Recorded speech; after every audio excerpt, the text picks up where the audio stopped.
Scenario: a 35-year-old and a 12-year-old are in a car together. This adult is not the child's parent, but a trusted supervisor. The 35-year-old is driving the child somewhere on the highway when, on a whim, the adult pulls over and asks the child if they would like to drive. Let's even go so far as to say that this child has been asking if they can drive for a significant amount of time, because they're interested in cars. The child, of course, is excited by this prospect. They want to drive the car because it seems cool to them, adult-like, and they have very little concept of how dangerous vehicles can be in the wrong hands. The majority of children idolize the concept of adulthood and the things that are kept away from them. They want to be taken seriously, to be respected the way they see grown-ups are, and they will try to emulate aspects of adulthood in their youth in order to feel that respect. They don't realize that when your foot isn't on the brake, the car will still move, and they can't conceptualize how fast the car is going, and they're not tall enough to see properly over the dashboard. In short, they don't realize how dangerous and damaging what they're doing actually is,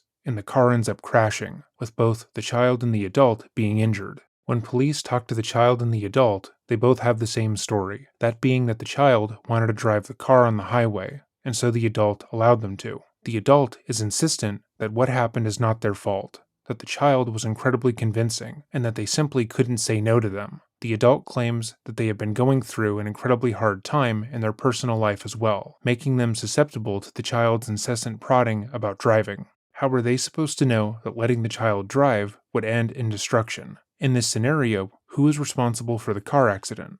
The adult or the child? The majority of you would likely state that the adult in the situation is responsible, because obviously they are the adult. When the child was thrust into their care by the parent, they were done so with the notion that they could keep the child safe from danger, including the danger of making a stupid-ass decision that the adult should have elected to have ignored. No matter what the intention or the excuse, they knew that allowing the child to drive was dangerous and could be life-threatening, and yet they still chose to do it anyways. Moreover, children want to do stupid things all the time. As mentioned, kids will parrot the behavior and actions they see from the adults around them, but it's their guardian's job to make sure that they stay safe. Unfortunately, that is not what happened in today's case. Welcome back to another episode of Dreading, or if this is your first time here, welcome. Today we are going to be covering the case of Mary Kay Letourneau and how this teacher tried to rewrite her diabolical actions into a love story. This topic has been heavily requested since the beginning of our channel, and we have always meant to cover it. However, we wanted to make sure that we were properly equipped to handle the sensitive subject matter before we made any document on the case. With that said, this video is going to contain details about the case that most people would find difficult to stomach. If you're not in a position to take on that information for any reason, or simply feel as if you might be negatively affected by this video, please click off.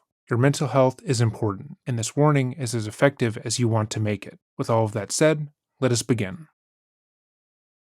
Mary Catherine Schmitz was born January 30th, 1962, to parents Mary and John Schmitz. Her father was a Marine officer and teacher of political science at Santa Ana Community College, who first made headlines the same year Mary Kay was born for stopping a stabbing near a Marine base. According to the articles that were written at the time, using only the sheer authority of his voice, John Schmitz was able to effectively disarm the assailant. Despite his vocal intervention, the victim unfortunately perished, but he was nonetheless touted as a hero. This event springboarded him into the spotlight and subsequently fueled his political ambitions. John would speak openly about how the world had become a much more dangerous place since he was a child, and stated that the stabbing that he had stopped was just a sign of that. He blamed multiple different movements and groups for this change, and that he would be best suited to help America return to the beacon of safety it had been. John would go on to run for Senate 2 years later as a staunch conservative. The Schmitz became a deeply political family, with Mary Kay stating that she could not recall a time where the press and media weren't involved in their lives. Similarly, her mother would go on to be a political commentator who supported her husband's campaigns, but also spoke out against the women's movements, stating that women were better suited as wives, mothers, and general caretakers. Their family was consistently in the spotlight due to her parents' remarks, and her father was going so far as to gain the ire of his own political party at times. However, the family's political career would come crashing down when, in 1982, John would admit to having a near decades-long affair with one of his former students. He had fathered 2 children with this woman, and had only come forward about the affair when she had been charged with neglecting their child. John had always been vocal about the role of family in his campaigns, and with how ingratiated his own wife and children were to his political ideals, many people felt shocked and betrayed by the affair. Moreover, when it was later discovered that the relationship began in 1973 after the accidental drowning of his 3-year-old son Philip, his political prospects dwindled considerably. Mary Kay was devastated by her father's betrayal. According to multiple family friends, political aides, and acquaintances who knew both John Schmitz and Mary Kay at the time, she idolized her father. She was constantly working alongside him, helping him with campaigns, listening to speeches, and doing whatever she could to be near him. Because work was so important to him, she spent a lot of her free time in his office making herself useful. But when she realized her father had been living a double life, that he had an entire other family that he kept away from them, she was furious. She had always done what her parents had asked of her, going to an all-girls school, getting good grades, and making sure to uphold their standards. But at this point, she decided to gravitate towards her own wants and desires. When she graduated high school, she would decide to go to Arizona State University. Her parents tried to convince her to go to a Christian university, but she rejected their advice, later stating that she wanted to go somewhere to let loose and have fun. It was at Arizona State that she would meet her future husband, Steve Letourneau. In some interviews, Mary talks about her husband as being a kind, generous man who she felt inclined to date due to societal pressure. At times, she claimed they were young and only got married because she became pregnant early on in the relationship. On other occasions, Mary would state that she never loved Steve, that the relationship was one she was pressured into, and she always knew it wouldn't last. Her next-door neighbor and future lawyer would also claim that Steve abused Mary throughout the relationship, and that he had put her in the hospital on 2 separate occasions. He alleged that the police were called, but no charges were filed, and there appears to be no record of these incidents that we were able to find. Because these statements were made by her lawyer, it's probable that she agrees with this assessment. However, I have not been able to find proof of her alleging this herself. After giving birth to their first child, Steve and Mary would move to Alaska for Steve's work. However, after a year, they would move back to the continental United States, more accurately, Seattle, Washington, with the intention for Mary to finish her teaching degree and get back into the workforce. Despite her musical ambitions, Mary decided that she was better off following in her father's footsteps and becoming a teacher. In 1989, when Mary was 27 years old, she would begin teaching 2nd grade at Shorewood Elementary School, where she would meet her future victim and husband and truly follow in her father's footsteps. Before we begin this portion of the video, something that should be made clear is that Billy is a victim of long-term emotional, psychological, and sexual abuse. His actions as a minor, who would be experiencing his first romantic relationship, have been held against him, used to justify Mary's actions, and discussed as a way to sidestep what occurred in this situation. Notably, many people are of the mindset that if this situation were to happen to a girl, she would be a victim, but because it happened to a boy, he isn't. He must have felt lucky, and so on. Mary herself has stated this outright in multiple interviews, trying to defend herself. This mentality often keeps young men from coming forward about sexual abuse, or not acknowledging it as abuse in the first place. The concept of if Billy was a consenting party and he pursued Mary is irrelevant in this case, or to any case involving children. He was a child. He could not have made those decisions for himself, and it was the responsibility of the adult in this situation to not allow the relationship to develop. When we discussed the case of Roman Polanski, we talked about how Angelica Houston defended Roman. She stated that when she was younger, she had been in the same position as his first victim, and it was just a part of Hollywood, that the child knew what she was getting into when she met the famed director. As Angelica understood it, she was not a victim, and therefore the minor, who had been assaulted in her presence by Roman, wasn't either. Her reasoning is complex, as if she were to say what happened that night was sexual assault, she would have to reasonably understand that she had been assaulted in her past, which is a horrifying concept. Many victims of assault and abuse do not conceptualize themselves as victims, and instead justify what happened to them in some way. While we cannot state that that is what is occurring with 100% certainty in any case, that is important to notate, as it can provide understanding to what seems like confusing behavior. Billy Falau was born June 26, 1983, and was one of 4 children. His father was not in the picture for the majority of his life, and his mother worked extremely hard to take care of him and his siblings. They lived in relative poverty, but Billy would state that his childhood was not an unhappy one. When he was in 2nd grade, he met Mary Kay Letourneau for the first time, and although neither party recalls anything specific about their interactions at this time, it should be noted that the first time Mary Kay would meet Billy, he would be either 7 or 8, while she would be in her 30s. As he continued to progress in school, Mary would move from elementary to middle school, more specifically 6th grade. Her students reportedly loved her class, and viewed her as the best teacher for that level. Billy himself would comment that prior to entering the 6th grade, he had heard nothing but good things about her and hoped that he would be in her class, and unfortunately, he was. According to both Billy and Mary Kay, Billy was allegedly the aggressor in their relationship. Throughout her life, whenever she spoke about how she had manipulated and sexually assaulted Billy, she consistently used the word aggressor and painted the 13-year-old out to be a physically dominant force that she had no control over. She would cite that he had repeated kindergarten, making him older than anyone else in his class, that he was taller than many of the other kids, and that he, like most males do when they go through puberty, had a small mustache. It would seem that she argued that these factors alone would make her attraction to the 13-year-old appropriate and, in a way, understandable to the public. To be clear, it did not. She would also state that because he was Samoan, that he just, quote, seemed older,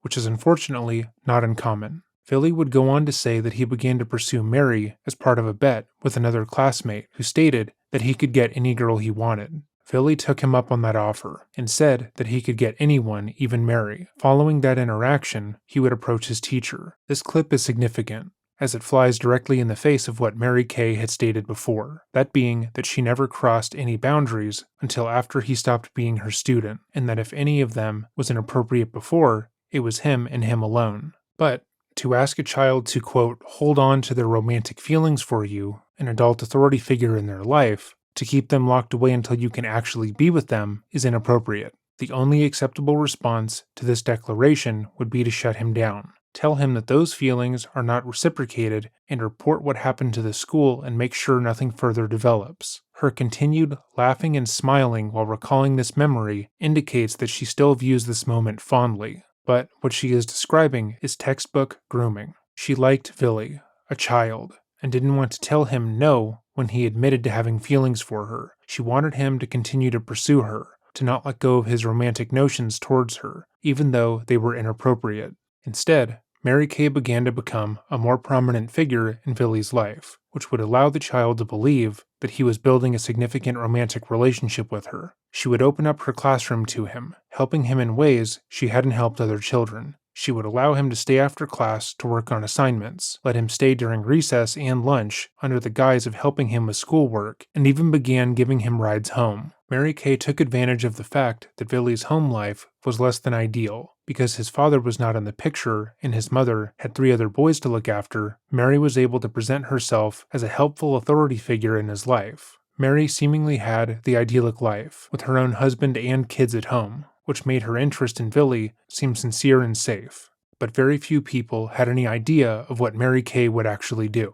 During these private moments, she would open up to the 13-year-old, telling him various stories about her life and the things she was going through. Staff members and other students noticed how the two were interacting and felt mildly uncomfortable with their behavior. Whenever the teacher and student would pass each other in the halls, they would tell the other they loved them and were obviously strangely close. Mary would tell her husband and other teachers that she was just Billy's mentor, that she saw his artistic potential, and that she wanted to make sure that he was afforded every opportunity he deserved. On multiple occasions, she told those around her that he was an artistic genius, that no one else in his life could see how amazing he was, and that's why she needed to see him as often as she did. She painted a picture of Billy's life without her as being sad, lonely, and borderline unlivable. Without her, she said, he would end up at some blue-collar job and not achieving anything. Despite how odd her interest was to those around her, they couldn't fathom the idea that she would actually pursue a child. As the year progressed, it seemed that Mary had concocted a plan to continue to see Villy through the summer and away from school. She was going to be taking a course to continue her education at the local community college, so she signed Villy up to take the figure drawing class at the same time. She told him, his family, and her husband that this was purely to help him with his art, to ensure that he has the best chance at succeeding with his passions. But obviously, she just wanted to continue to pursue a romantic relationship with the child. Mary Kay's story is inconsistent from this point on, as she has both claimed that no physical boundaries had been crossed prior to summer, and that when he stopped being her student,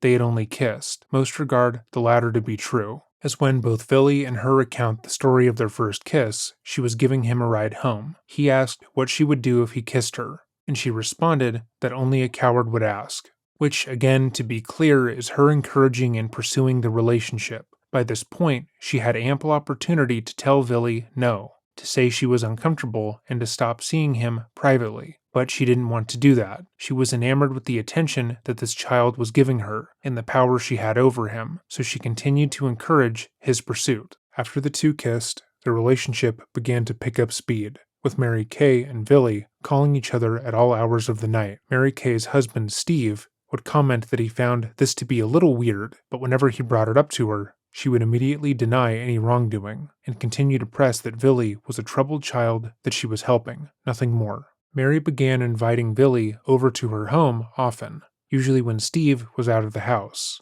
and the two began their sexual relationship. Notably, according to Mary, the first time she had had sex with the child, her own children were asleep in the room. Notably, Mary Kay would have Villy over at her house so often that he would become friends with her eldest son, Steve, who was just a year younger than him. The friendship was similarly used as an excuse to see Mary outside of school. When she would have the 13-year-old stay over at her home, she would claim that he wanted to hang out with her son. Therefore, nothing weird was going on. On June 18, 1996, the police would find Mary Kay and Villy in a compromising position in her car. Mary had driven Villy to a parking lot by the marina, and multiple witnesses claimed that the two had begun to have sex in the back seat. When the police pulled up, Mary was witnessed jumping back into the front seat of the car, scrambling to make herself presentable. Meanwhile, Villy pretended to be sleeping in the back of the car. When questioned by the responding officers, both Mary Kay and Villy gave false statements to the police and seemed, in their recollections, to have rehearsed a fake story, but both faltered when questioned. Notably, when Villy was asked how old he was, he claimed he was 18, which at the very least shows that the pair knew that their sexual relationship was inappropriate. Unfortunately, this is a relevant detail, as Mary would later claim she had no idea that what she did qualified as a crime. When questioned by the police at the scene, Mary Kay stated that Villy was a family friend who had been staying with her and her husband the night prior. She claimed that while he was there, he witnessed a fight between Steve and herself. He ran away, and she had just picked him up when they arrived.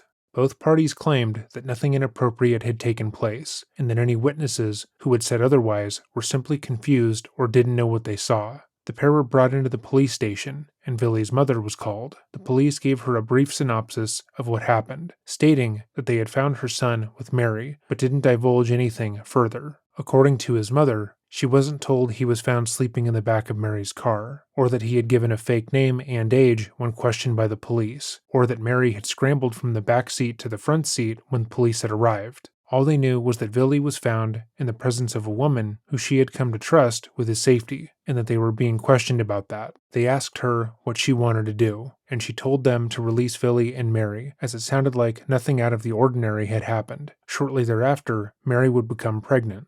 Her relationship with her husband had deteriorated over the years, to the point where it was unlikely that he was the father, though not impossible. At the same time, Steve had found Mary's journals, where she had written all about her relationship with Villy in lurid detail. She wrote the child love notes, talking about getting married and raising their child together, even though he was a child himself. The journals were graphic and horrifying, and completely changed how Steve had viewed the last couple of months with his wife. She had invited this 13-year-old over to their house. He had become friends with their children. He had slept over next to their 12-year-old son, all the while Mary had been grooming him and sexually abusing him. Although, to be clear, Steve didn't necessarily see the relationship as sexual abuse. Again, the majority of people do not fully understand sexual exploitation, especially sexual exploitation of young men. They were of the mindset that a body's reaction is the same as consent, and that if a young man was sexually pursued by an older woman, that didn't qualify as sexual abuse. In interviews he would give later on, he was more horrified at the fact that his wife, who he had been married to for nearly 2 decades, would cheat on him with a child. An adult he could understand, but a boy who was a year older than their son was horrifying. Steve would confront Billy with this information and tell him that both he and Mary would be in trouble if they continued to see each other. Steve stated he wouldn't tell anyone about the relationship in order to protect Mary. However, he could not completely keep it a secret. Steve would tell his friends and family what was going on in his marriage, how his seemingly perfect wife had been sleeping with a child, and how they were going to get her divorce. And at least one person in the family who heard the story felt that what was happening was wrong, because they would eventually call the police. According to Mary Kay, she was never arrested. In fact, no one had ever told her that having sex with a minor was wrong. So when she was contacted by the police in regards to her relationship with Billy, she was more concerned if he was the one in trouble. In various interviews, she has claimed that this concern stemmed from her belief that the police would accuse him of assaulting her, that they would think he, the 13-year-old, that she had been caught with on numerous occasions and taught, was the one in control of the relationship and had sexually assaulted her. She would elaborate by saying that she had such a small frame and looked innocent, whereas Billy was already bigger than she was. Mary would go on to clarify that she had no idea that she, a woman, could be accused of rape, and that the very notion was nonsensical. This is a statement she repeated until her death. To be clear, this is a belief that unfortunately many people have, as they state arousal can be used as a sign of consent. However, that is not true, no matter what gender. When Mary came into the police station for questioning, she claimed that she wasn't concerned with proving her innocence, but defending Billy and making sure she would be back at school the next day to, quote, take care of her kids, unquote. But that wouldn't happen.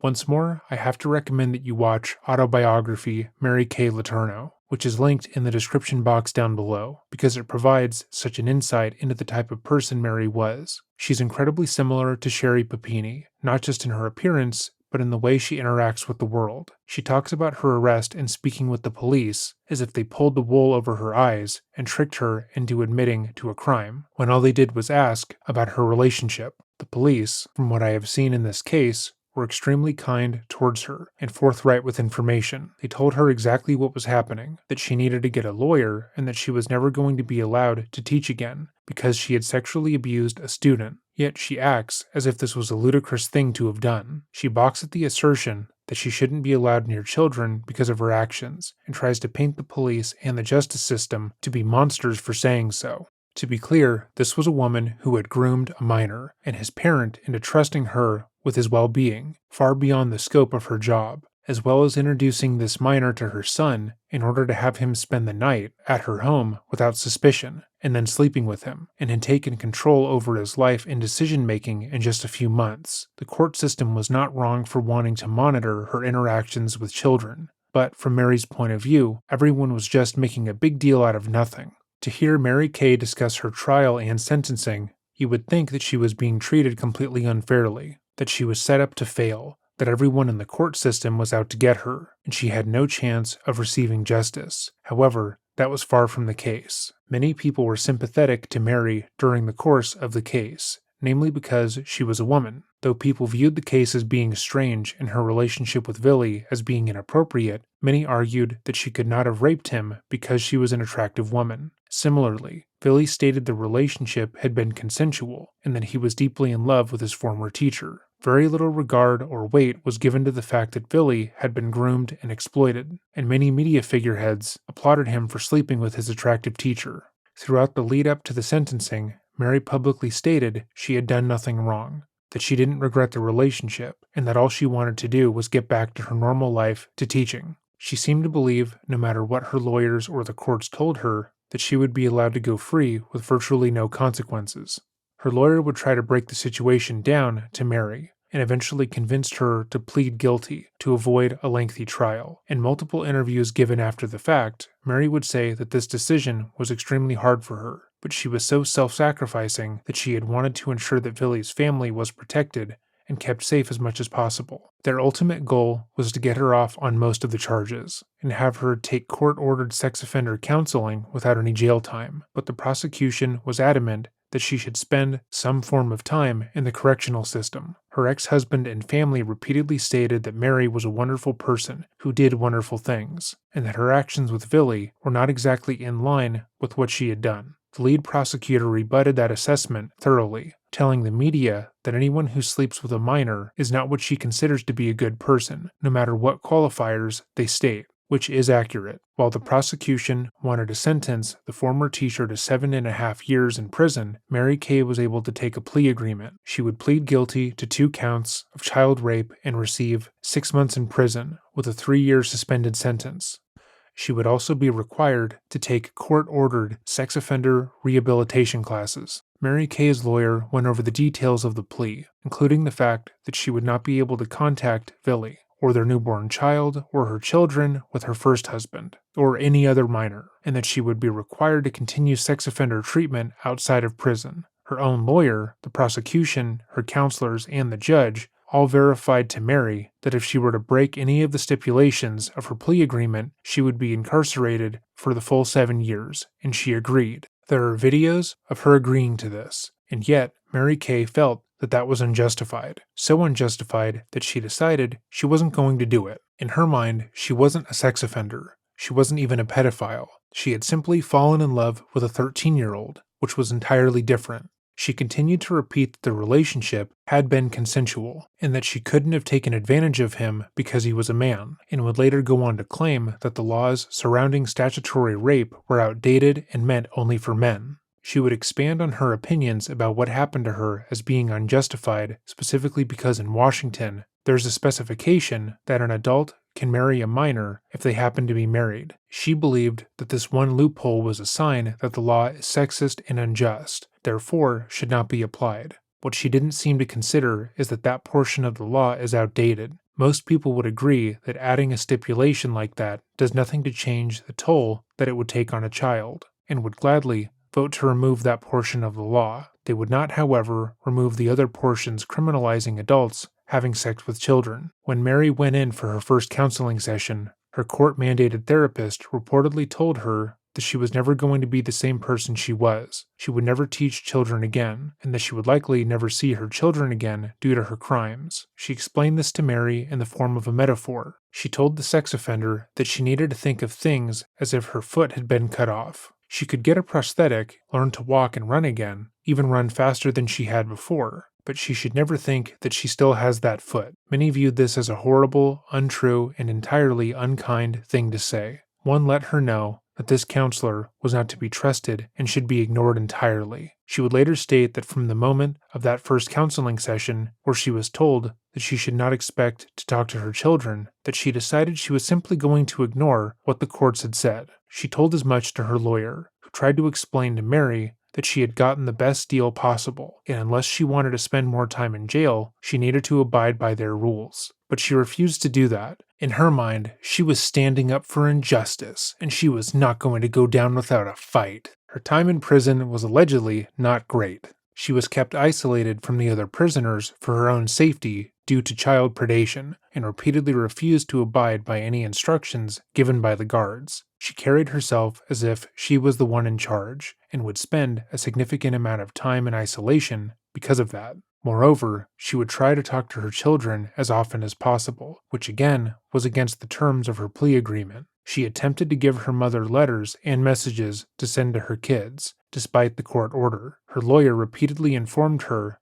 that she only needed to wait 6 months, to just be patient and run out the clock. But Mary refused. She argued that what was happening to her was completely unfair and unacceptable. Mary was eventually released from prison after 6 months, and was once again told that she was not to contact Billy for his own safety. However, she would immediately break that order. Throughout the years, Mary Kay and Billy would give various stories about how they reconnected, and it's likely we will never know the truth. In one interview after her arrest, Mary said she only reached out to Billy so she could see their child, which she was not legally allowed to do. But in some of her last interviews, she claimed that from the moment she was sentenced, she always knew she would contact Billy the moment she got out. She claimed he still needed her, and his life wouldn't be the same without her, and that their love was one that could not be broken. She was adamant that he needed her, and she would have blood on her hands should she not see him. In the A&E documentary that she helped create, her lawyer would talk about how days after her release, they went out to lunch to discuss possible next steps and how she would move forward from her time in prison.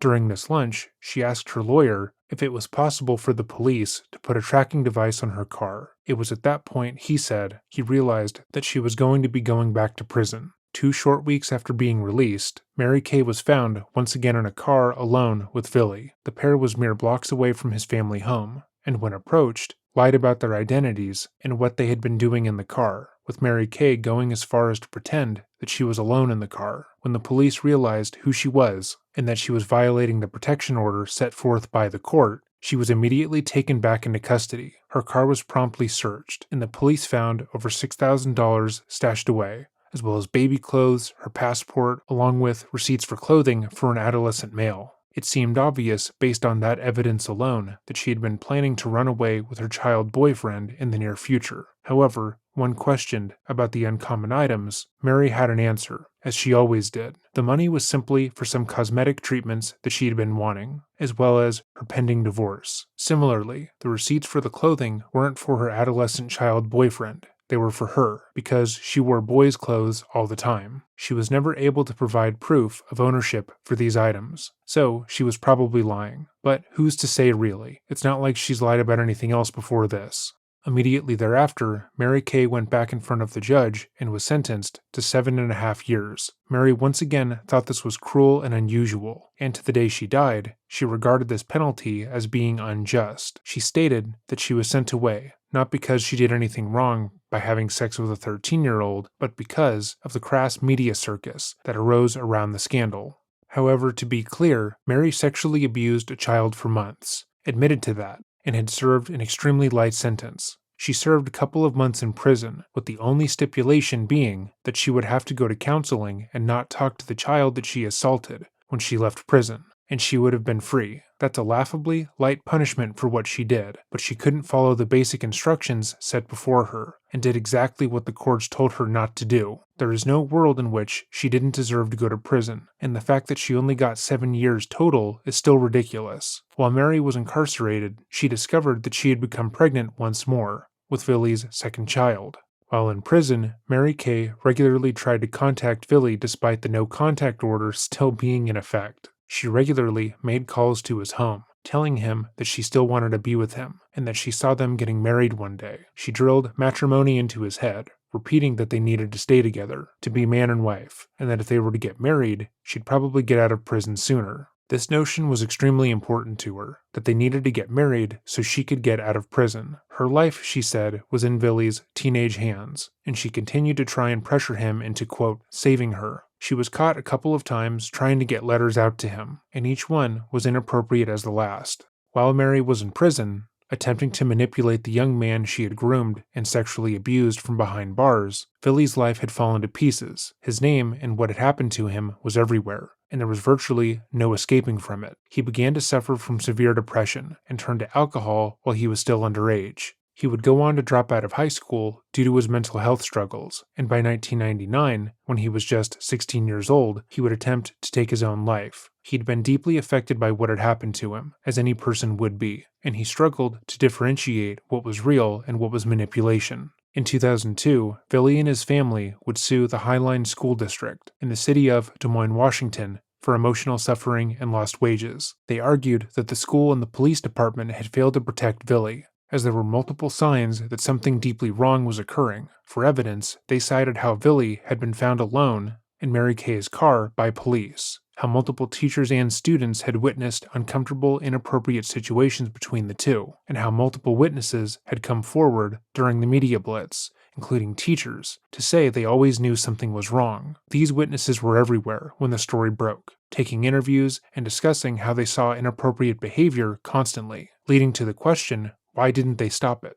Unfortunately, the trial resulted in no damages being found. However, in his testimony, Billy would describe how, while he had a crush on his teacher, she had pursued him as well, even going so far as to tell him that she would strip for him while he was still in her class. It should be noted that this testimony was given during the only point in time that we know that Billy was not in contact with Mary Kay, and it differs greatly from what he would say while in a relationship with her. He would later go on to state that he lied during this trial, but whether or not that is actually the truth remains to be seen. Details from this case are incredibly difficult to report on with any accuracy, because if you were to research what Mary Kay and Billy have said throughout the years, as well as read every interview, seen every article, their stories will change and shift with the time. It's clear that they would say whatever they believed would get the majority of people on their side, or what they believed they could get away with. However, the moment their stories would be disproven, they would change them and pretend they had never lied in the first place. Mary only admits or acknowledges what she believes she has to, and tries to bury the majority of what happened as much as possible. And, as Billy was the minor being manipulated by the adult authority figure in his life, and that she was the one who had the most to lose in the situation, it seems obvious that the lies were manufactured by her, and that manufacturing will become all the more clear.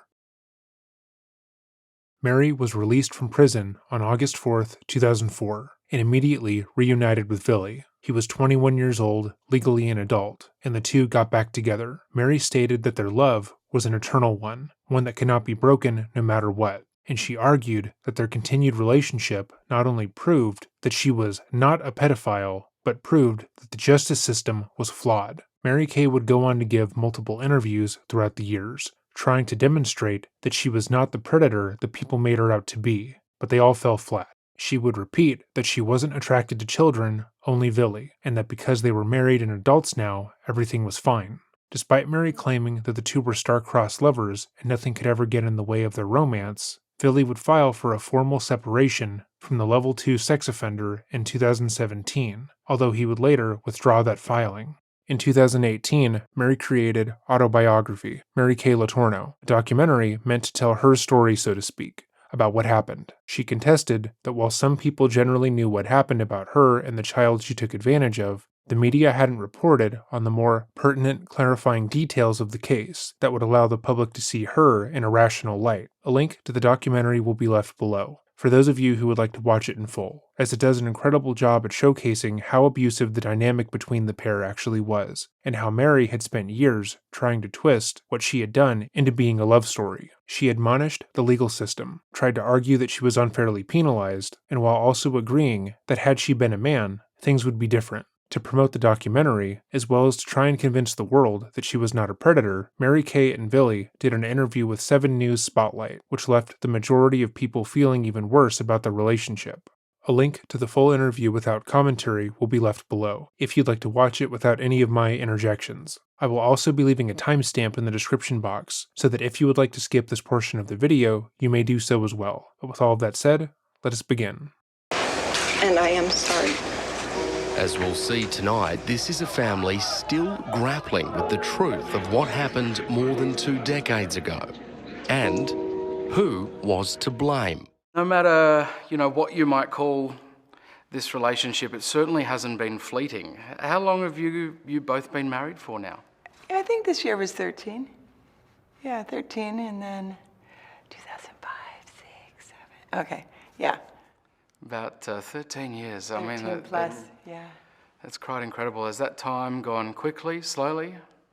Time kind of just really flies by, actually. Yeah. And you're busy every day, so. Well, you're busy.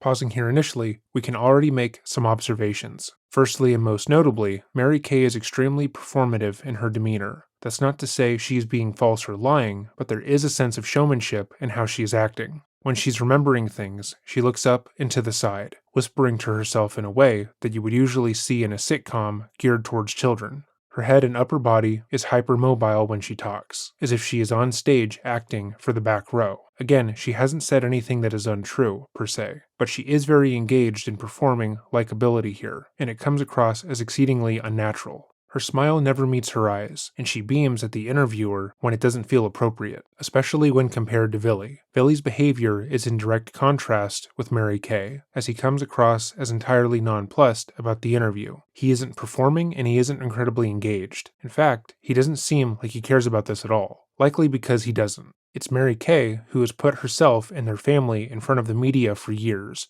trying to insist that everyone is wrong about her, and that the majority of people have no idea what actually happened. The contrast between their behavior is stark and telling. Mary is putting on a performance, that of an all-around pleasant, kind person, while Billy is just being himself, treating this interview the way he would treat talking to anyone. He doesn't need to pretend to be nice or pleasant. He's just doing that, and it makes her look bad. The way she looks towards him after he answers is also notable. She goes from having a giant false smile on when she's staring at the interviewer, even though it's not circumstantially appropriate. However, the moment Billy begins speaking, the smile drops and she looks at him as if he is saying something wrong. All he said was that time had flown by, a normal sentiment, but you would think that he had thrown her under the bus in some way by her reaction alone. Billy looks over towards her with a relaxed smile, but upon noting her odd reaction, immediately adds clarifying details to validate his already normal statement. The dynamic between the two is strained, likely because Mary Kay views this interview as a chance for public redemption, while Billy views this as a thing he has to do to appease her, and based on the first 30 seconds of this alone, he has already failed. You're busy, very, very busy being parents. Yeah. I think those years were so, when you're moving through the school years, those went really fast, it seems. I'm like, oh my goodness, weren't they just 6 and 8? Just, I'm like, whoa. And that's what I tell parents, like, it's going to go fast. And it's like, every day matters. And because we have friends with children that were once our children's age in grade school and middle school, high school, and now both of our daughters are graduated recently. And it just, especially high school, it seemed to go by very quickly. There were so many involvements, there were activities, and you're just like staying on it, uniforms for this, and going from this activity to this activity, and here comes the homecomings, the proms, and it just keeps going and fast. And all of a sudden, what? Mary Kay's anxiety is palpable, and it seems that she is so nervous for this interview that she is having a hard time staying on track. She comes across as manic and strange, even though what she is saying is understandable. But more importantly, she seems entirely unaware that talking about how fast time goes by when children are growing up is inappropriate. She met Billy when she taught him in 2nd grade. She began abusing him in 6th grade. Talking about how the school years seem to fly by when kids are growing up is objectively a bad thing to do. It serves to remind people why you are being interviewed in the first place, but she is so anxious that she isn't able to consider that before responding. All of a sudden They're gone. No, Well, really. not gone, but Well, it's funny you should mention that. You're on the cusp of a big life event as parents. Your youngest is preparing to do the unthinkable and move out, Billy. How are you coping? it's natural, I guess. I hear like a lot of people, a lot of girls who turn 18, they kind of just leave the nest, and then if you're a guy, you kind of stay in a little longer. Oh, I think the opposite. And that's just what I heard. Oh, I think the opposite. But yeah, our daughter was college bound, and now she has a different idea, and so we have to be patient with that. Mm-hmm. So she was always our youngest. We're going to be patient with that. I know I was out when I was 16, so. 16? Yeah. Yeah, I mean, guys are a little bit different. A lot of the guys I know, they hang in longer because they get the free rent, But guys are very basic like that. Why not? You get free meal. I see where free you're. rent. I see where you're both coming from. All right. And girls, they're a little more independent. A lot of the girls that I knew growing up, they were out of their house when they were 18. Yeah. Yeah. Well, give me a sense, Philly, if you could, of your upbringing, your childhood. You come from fair to say, a very big family. Yeah. Yeah, my dad was married 5 times, and there's a total of 18 of us siblings. We didn't grow up all together. I grew up with my 4 full-blooded siblings. I eventually met the rest of them when growing up. I still have more to meet, but yeah. That's sort of a crazy upbringing, isn't it? Yeah. I mean, there's a lot going on at Christmas or around the family dinner table. It just stays simple. I mean, not everyone gets a Christmas gift, but yeah, just close relatives, you know. Yeah, Mary, what about you? What about your background and your upbringing? Tell me a bit about your family. All right. So,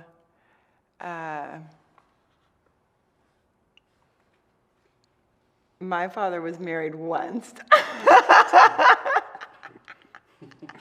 Just saying. So, This is a strange thing to say when your father had a secret other family, but sure. There is a clear difference between how Mary Kay and Billy answer questions. Billy has nothing to hide or nothing to really consider. So when he is asked a question, he simply answers. He is just factual and calm. Meanwhile, she is the exact opposite. oh, where are we going? My, And tell me a bit about your father. I have a mother my father's passed away, and I have 6 siblings. Was it 5 still living. Was it a Catholic upbringing for you, Mary? Yes. And what did that involve? How kind of devout, how traditional was your family in that regard? For me, it's just a beautiful heritage. That's how I do think of it. And I just, personally, when I've traveled internationally, something about going into a Catholic church, it's just, they're all the same in the sacredness feeling. And it's just a, I know you're asking what was that like as if there's some uniqueness to being raised Catholic. But I guess I'm just taking present. How does it feel to have been raised Catholic? I just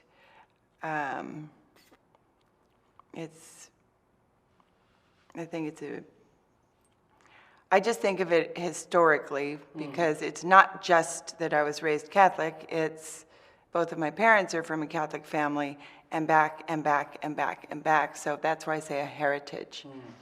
And so when I go into a Catholic church, doesn't matter where it is, it just feels really good. It's like this flooding of my heritage. And I won't say that I am entirely, if someone put a certain doctrine in front of me that was Catholic, said, what do you think of this?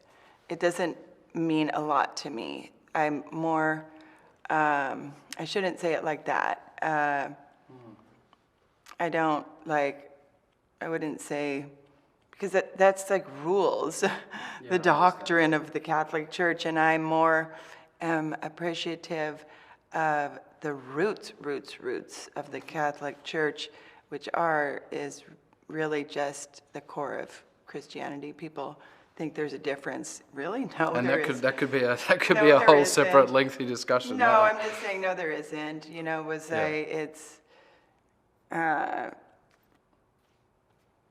no,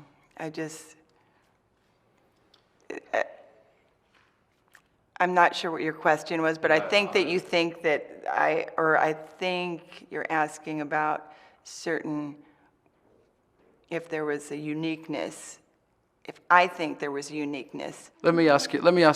He wasn't. He wasn't at all, but okay. So let's go over what that was. The interviewer was trying to open the door to talking about Mary's father, who, as we covered, was a politician, but more notably had an entire secret family with one of his students, although his student was an adult at the time. The parallels between what he did and what Mary Kay would go on to do are interesting. Hearing what she would have to say about that would be fascinating. How did her father's affair affect her? Does she have more empathy for her father because of what she went on to do? Did he have empathy for her when her crimes came out? Did this bring them closer or farther apart? There are so many questions that can be asked about that specifically. But Mary doesn't want to discuss that, because that would make her look bad. The vast majority of people don't know about Mary Kay's family history, and hearing that her father had done the same thing as her would only make her look worse. So she immediately tries to shut down the line of questioning, all the while still trying to seem pleasant. Her smile becomes tighter, more focused, and when pressed on her upbringing, she rambles about the church for a significant amount of time, in a very nonsensical way.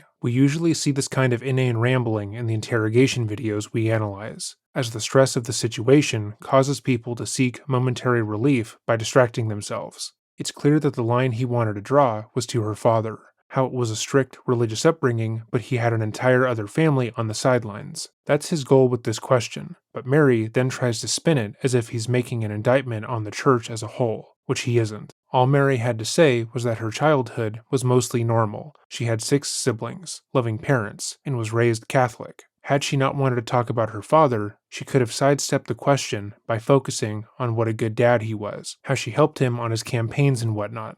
Or she could have said that her father was a good man who made some mistakes, and left it at that. But within 7 minutes of this interview, she has already completely lost control and is panicking. This is not a police interview. Mary is not being held against her will or being forced to talk to this journalist. She wanted to do this. Ask you about you two. When did you first meet Billy? Meet? Well, I met his brothers and older sister before I met him. So there are 4 in his family. And then the first time I was familiar with the name Billy Fulao, gosh, I don't know, 1989, 88, not sure. Was that when you were here, his year 2 He teacher? was one of my students back then. I hardly remember. Of course, I remember his name. So, and I knew the Fulao family because I knew the other siblings. So, before, and then here came a unique one. So, well, they're all quite unique, as any family, I think, or all the siblings are unique. This is what it looks like when a person is lying to you. Mary knows exactly when she met Billy, obviously. She's promoting a documentary that talks about her relationship with him, where the exact date is given. And for the past 20 years or so, this relationship has been at the center of her life. And everyone who knows the name Mary Kay Letourneau would know when they met. But saying that she met him when he was in 2nd grade makes her look bad. So instead, she tries to dodge the question and pretend that she just doesn't know, which is a terrible decision, because it just goes to show that she's a liar. When confronted with the actual year, Mary immediately agrees that she first met Billy when he was in 2nd grade. She doesn't even pretend that the interviewer is reminding her, and that she just recalled that fact on her own. Most notably, though, she seems to accidentally slip up and imply that she was attracted to Billy when he was in the 2nd grade. She says that he was a unique one, then seems to realize how fucking weird that is in the context of her crimes, then tries to backtrack by saying all members of every family are actually unique. The idea that you would set this whole thing up and then crack under pressure that you basically created by not hiring fake journalists to interview you about your weird fucking relationship is fucking wild. This would be a test of your memory, Billy. I mean, you would have been 8 or so back then. Do you have any memory of those years? I have not really good memories, but some of them are just random, just pretty much random stuff. What sort of memories? I remember hiding in the closet. There was a closet in the Oh, no. in the classroom, and then me and my friends, we used to be in there hiding in the classroom. From Mary? Why don't you say what you were doing hiding in the We were just closet? hiding in the closet. No, what did you tell me you were doing? That's weird to talk about right now. Which only makes me want to know about it even more. Go on, Mary. What was he doing in the closet? Oh, It's this just is really- what you said to me is yeah, we'd hide in the closet and we'd hope you'd walk past so we could look under your skirt. I'm like, what the heck? I mean, who's like tells like years later, like, is that what you told? It is what you told me. Does that make you feel better? No, I'm just saying. Do I need to pause for mediation here? No, I'm just saying. It was like, what does he remember? That's what he told me he remembered. I'm like, wow. Yeah, right. Wow, I had no idea. Yeah. There's also like 2 or 3 girls in there that liked me, and I used to get like these weird messages from them, like little notes. Really? Yeah. Yeah. There you go. I thought I was so aware. I had no idea there were closet. The closet spanned the whole side of this, so it's not like just for the visual. And there were these big, giant, like from bottom to top, the doors. All right. All right, so we just watched Mary Kay get jealous of 12-year-old girls hitting on Billy, which is obviously gross. I don't think I need to explain that too much. But let me draw your attention to the fact that Billy asked Mary not to publicize that particular story. That story doesn't make him look bad. He just doesn't want it shared. So much of his life has been shared because of Mary, and we see him ask her not to share this small portion. But Mary excitedly says it anyways. That demonstrates a clear lack of respect from Mary to Billy. And that, alongside how uncomfortable she was answering at the beginning of the interview, would indicate a very controlling power dynamic between the two. Likely, she wanted to share this story because she can try and use it to demonstrate that he pursued her. Therefore, she was blameless when she had sex with the child. What attracted you to teaching initially, Mary? I just found myself. I was originally in the School of Music in college, and always had the music background, and I found myself music and dance. I found myself in teaching positions, whether it be coaching or choreography, and I just once I got to college, and as much as I enjoyed it, and I believed that I knew I was good in the arts in that area, and I so enjoyed it. And I thought I might join what's called Kids of the Kingdom, which was part of Disneyland. They traveled, and they did dance and singing, music. So I thought, oh yeah, that may be where I'll start, right? And so far as what would someone do with a background in music and that kind of interest. But when I got to college, I found that I was good. Is this music or teaching are you talking about? I'm talking about music. Can I ask you and about this is teaching? this is what happened. I found I was an A at teaching. Because even the professors at college, they was like, oh, will you take this group over here? They recognized, and even prior to that, prior to getting to college, I was coaching this and choreography, and I realized that, you know what, I'm a B in music and dance. I'm a B, good. That's good, nothing wrong with a B. But I was an A at teaching, and everybody recognized it, and I've soon recognized for myself that I was really an A. What made you an A at teaching? I think just being tuned in to a lot of good listening and being aware, and how about just really making clear what the objective is, and setting the goals, adjusting them along the way, as the learning or the gaps are showing, knowing how to adjust things and bringing in the resources, and it just was natural, very natural. Can you remember back, Billy, to being a student? Was Mary a good teacher? I remember all the kids really tuned into what she was saying.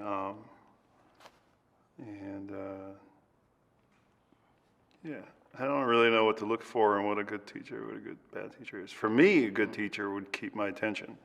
And a bad teacher would be someone who talks, where it's like kind of monotone, where it's kind of like, just kind of fall asleep while the teacher's talking, which just happened a lot of times in middle schools. Well, it's fair to say Mary had your attention, I believe. What? This is a tough question. What first attracted you to Mary? Can you remember? She was pretty, and yeah, I think that was it. And then,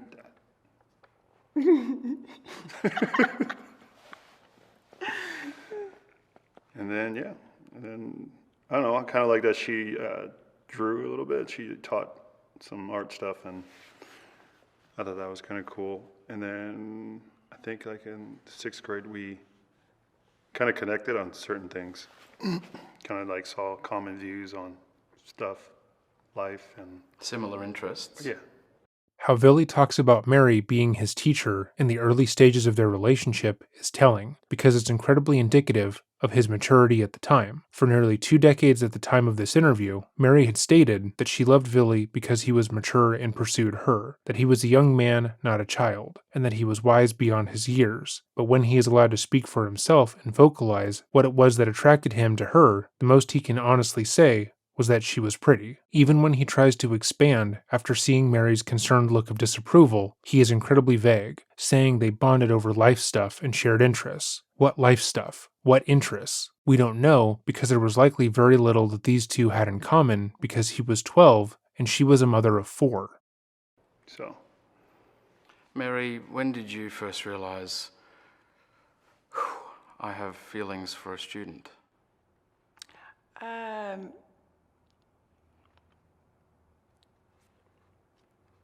Probably, well, first of all, he wasn't my student when any feelings. So, which I think is really important. Here, it was very important for here in the United States, in the state of Washington, it was really important for it to be put out, I guess politically, in a lot of legislation. It was important to portray it as if it was a student-teacher relationship, but it really wasn't. So even though once upon a time, even you ask, well, when did you first? Well, I feel kind of awkward answering that, because it's sort of wanting to connect it to this was a student-teacher relationship, and which is really big in law, and doesn't matter, coach, teacher, I think supervisory. she's basically saying it was like sometime. It was after. Yeah. So I am saying Summer. that. I was taking college classes for my continuing education, for my certification in teaching. You have to have it every 5 years. You got to update. So, or else they pull your certification. So, and the same in a lot of industry professions. You have to do continuing education. I had classes. He was also in a class at the same college. So for summer, so yes, it was summer school, but it was a class in the summer. Let me ask you, Okay, so this obviously is bullshit, but what's blowing my mind is the fact that she is trying to state that they never crossed any boundaries or any physical lines with each other while she was his teacher, and that was just a headline used to drum up publicity, even though in the documentary that she is there to promote, they say the opposite. They go over the timeline of what occurred, and she admits to not turning him down when he first admitted to having feelings for her when he was her student. She then went on to ingratiate herself into his life more and more, giving him rides home, having him sleep over with her eldest son, so on and so on. So the idea that nothing ever happened when I was his teacher is so laughably false. Moreover, she is a horrible liar. She's not even good at lying and weaving a tale because she gets distracted halfway through her own sentences. Summer. let me ask you, Villy, in a different way. At what point did this morph, I guess, from teacher and former student to boyfriend and girlfriend? Just a friendship, really. And then during summertime, things just got a little closer, and, there was some, I don't even know how to say it, dramatic stuff going on, drama. Really? What? There was plenty of dramatic stuff going on. I don't know, there was a lot of things that kind of just led to us kind of connecting on a deeper level. And then it got even more wild, crazy once the police found out and her husband found out. And I think at least we spoke to each other as if in that summer we felt like it was boyfriend, girlfriend. And that's why, I guess that's what there wasn't a teacher, well, when you consider we were in the same college, we both took an art class at the same college. And I think it felt really great. I'm just saying it felt great because we were so close as friends. And then just to not be his teacher in any capacity, and to be friends, and to be working on the same projects and just on the same level. It just felt great. And just saying, I don't know what was dramatic going on, but I mean, inside of us probably, yeah. When we realized, I don't know, you called me your girlfriend. I did. Yeah, you did. Given that he was a minor who didn't even make the decision to take that art class himself, Mary, you two are not on the same level. He was 12 and you were 34. It's also apparent that Billy does not remember a lot about this time, which only further illustrates just how young he was. It's best not to argue. It's best not to argue, Billy. This is my experience. No, it's my husband. Yeah. When Mary did Billy make it clear to you that he was interested in you physically, sexually, I guess? Can you remember that moment? You must remember that moment. I just remember, yes, there was one point, and I said, put that away. I just meant the idea. And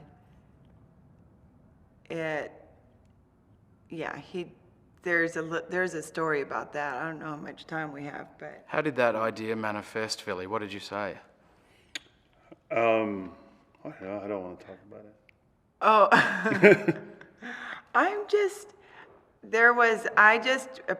I appreciated, this is the wrong word, but there was a moment where he said that he did say he was in love with me. And it scared me. And that was before anything physical between you both? He said he was in love? Oh, yeah. Yeah. Like, I don't know. Yeah, like weeks, a month. Did it feel like love to you back then, Billy? Yeah. I mean, for anyone, yeah. It's what you would, I don't know, for me, yeah. I mean, for anybody, first time, figure out what love is for the first time, that's all you know. So for what I know that it was back then, yeah, I would say that was real love. I'm trying to take a couple of steps back to when you first made that brave decision to say something to Mary. Was it initially on a dare or, in front of your mates? Yeah, it was actually, it started off that way with trying to get closer to her, but that was the reason. Of which I knew nothing about. Yeah, so that's how her and I started talking, was because there was that bet. And then, later down the road in the relationship, kind of just, the bet just wasn't even, it hadn't even crossed my mind anymore, so.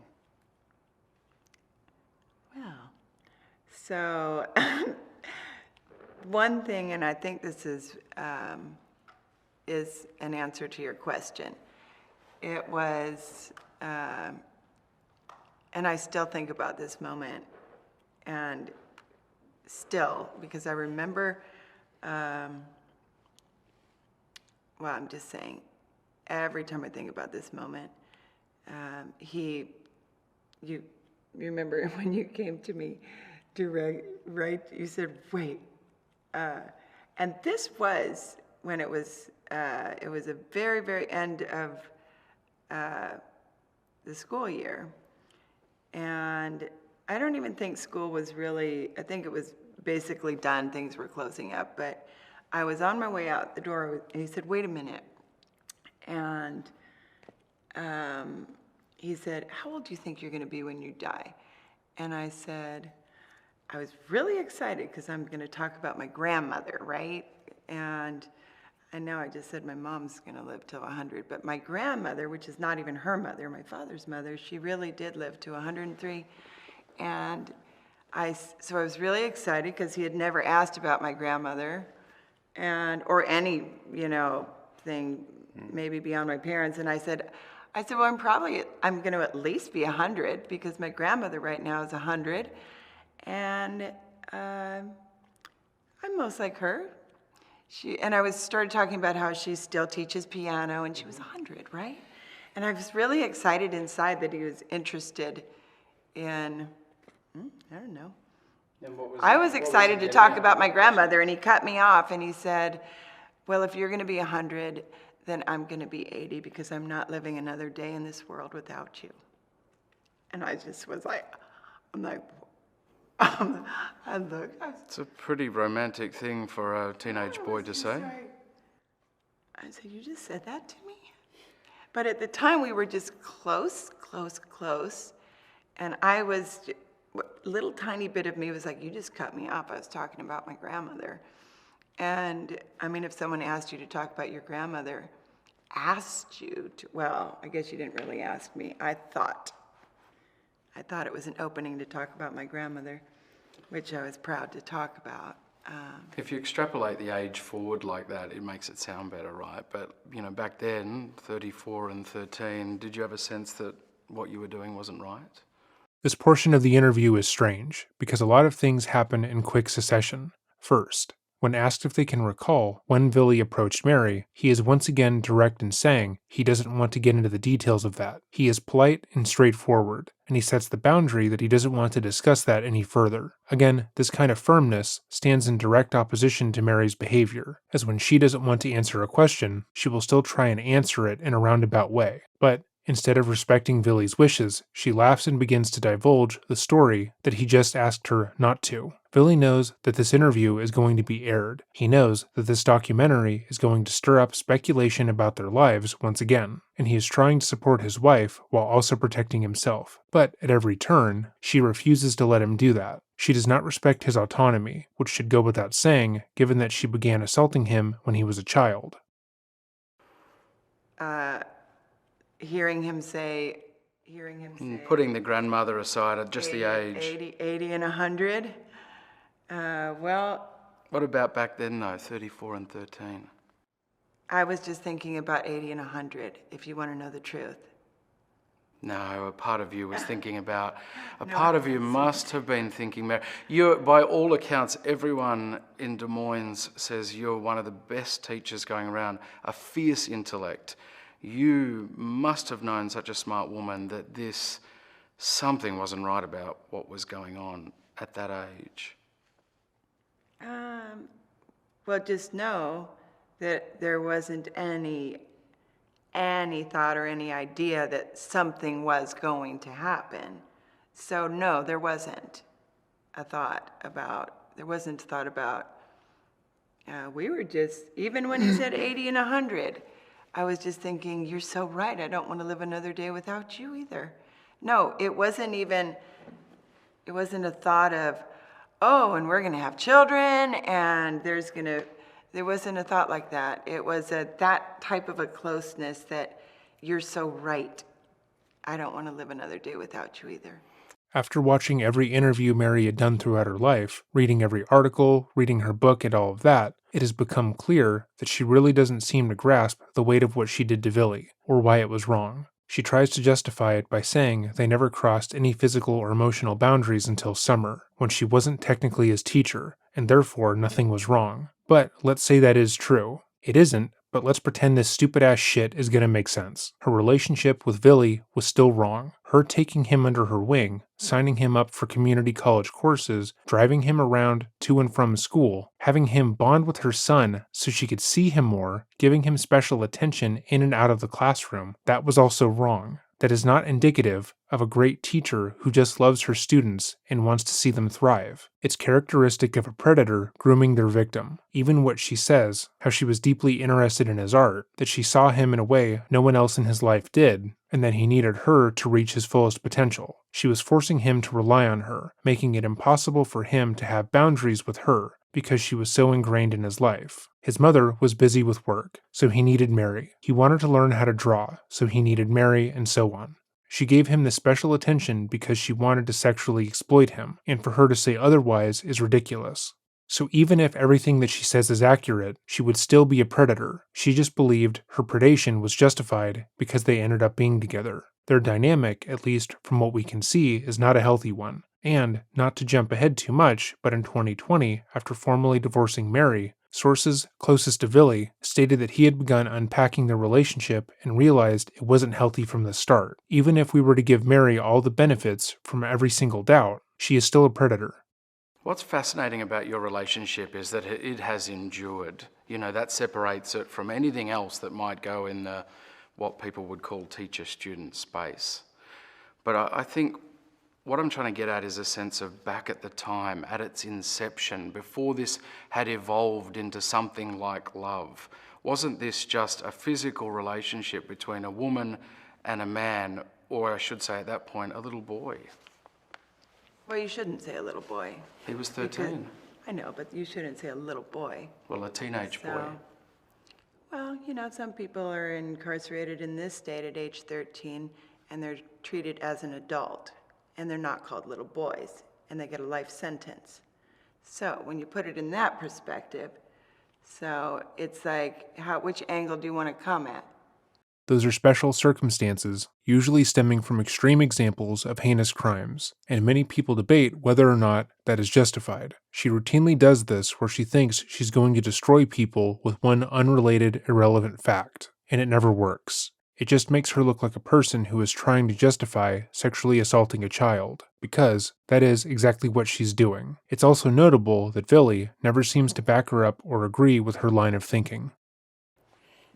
I want to come at it from the angle. No, I'll tell you. Do you want to know? Are you hearing what I'm saying? I'm hearing what you're saying, but I want to come at it from this angle. As a 34-year-old woman, did you have any philosophical problems, moral problems, with entertaining the idea of a relationship with a 13-year-old boy?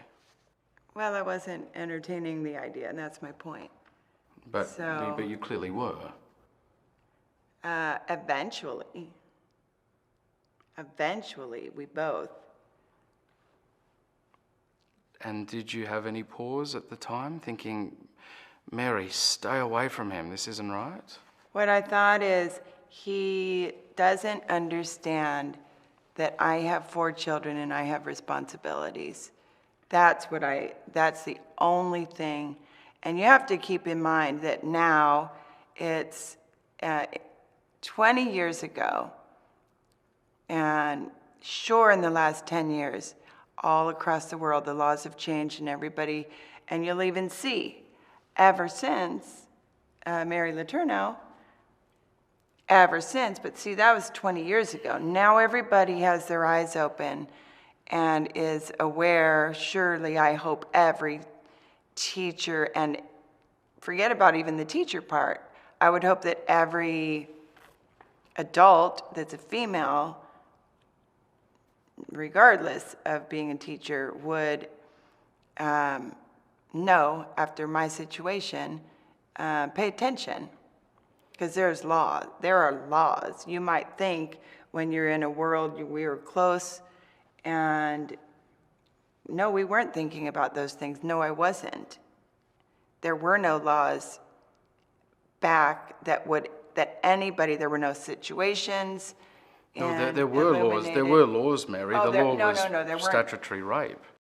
Mary saying there were no laws at the time when she was arrested, charged, and went to prison is borderline comical. The police didn't make new laws for her. She wasn't a special new case that no one knew what to do with and had to go to a special court. There were laws, but like most standards and ethics, Mary didn't think they applied to her. Moreover, she thought that because she's a woman and Billy was a boy, that it wouldn't be considered assault. Her case did gain a considerable amount of media attention because the majority of people had never heard of a woman assaulting their male student, but there absolutely were laws to deal with the situation. For males, and if you look historically, it was a male only, and then the laws changed when equality. Let's go, Matt, on this. You want to? Because I'm ready. Sure. Okay, so the Equal Rights Amendments from state to state here in the United States, and it even happened over in Australia, New Zealand, and what's called the Equal Rights Amendment. And what they did is they gender neutraled the laws. Prior to that, it was male only. It was a male only statutory rape. So when did somebody get on the news and say, hello world, or hello New Zealand, hello, or I don't know how you do your states over there, but if they're in states, nobody did a press release here in the state of Washington or in California where I was from and said, we have now changed the laws. It is no longer gender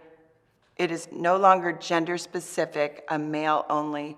When I grew up, sure, as a teenager, I knew that, if that male, the males knew, because it was a well-known thing, because a lot of dads out there were saying, stay away from the daughters here in this house, because I'll get a shotgun out, because you're older, and I can go to the police, and it would be called statutory rape.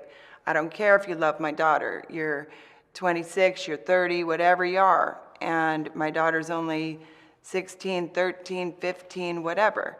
It was a very well-known, statutory rape was. It was very well known. It didn't matter if there was love. It didn't matter if it was consensual. And that word is there.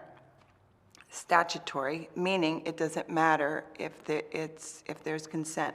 Male only, and it's not until, and if you can look all across any kind of scholastic reading on this that goes historically, and my name will even be there, not until my situation in the law, the conflict in the law, did.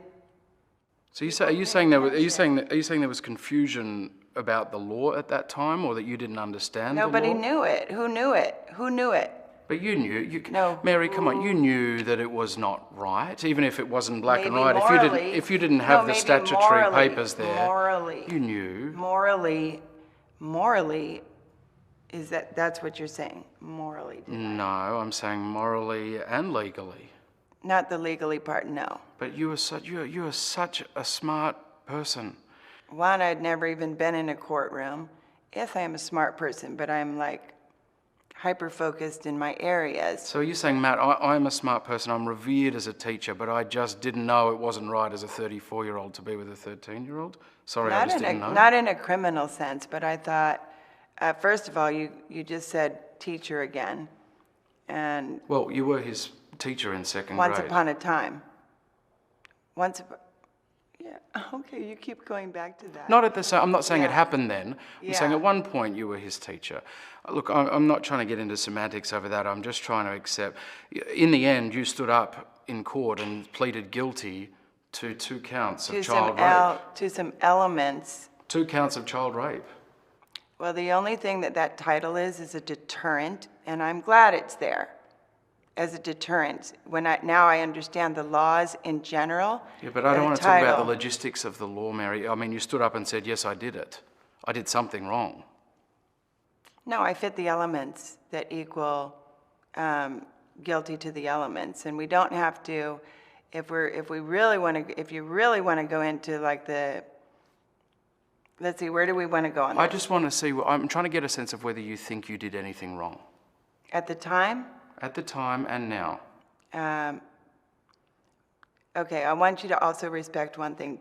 We're married. This is I appreciate my that. husband. Okay, So when you, and we're not, like, between us, we know what happened at the time, and it's entirely not appropriate to talk about, because we know. We move on to We the next know. question.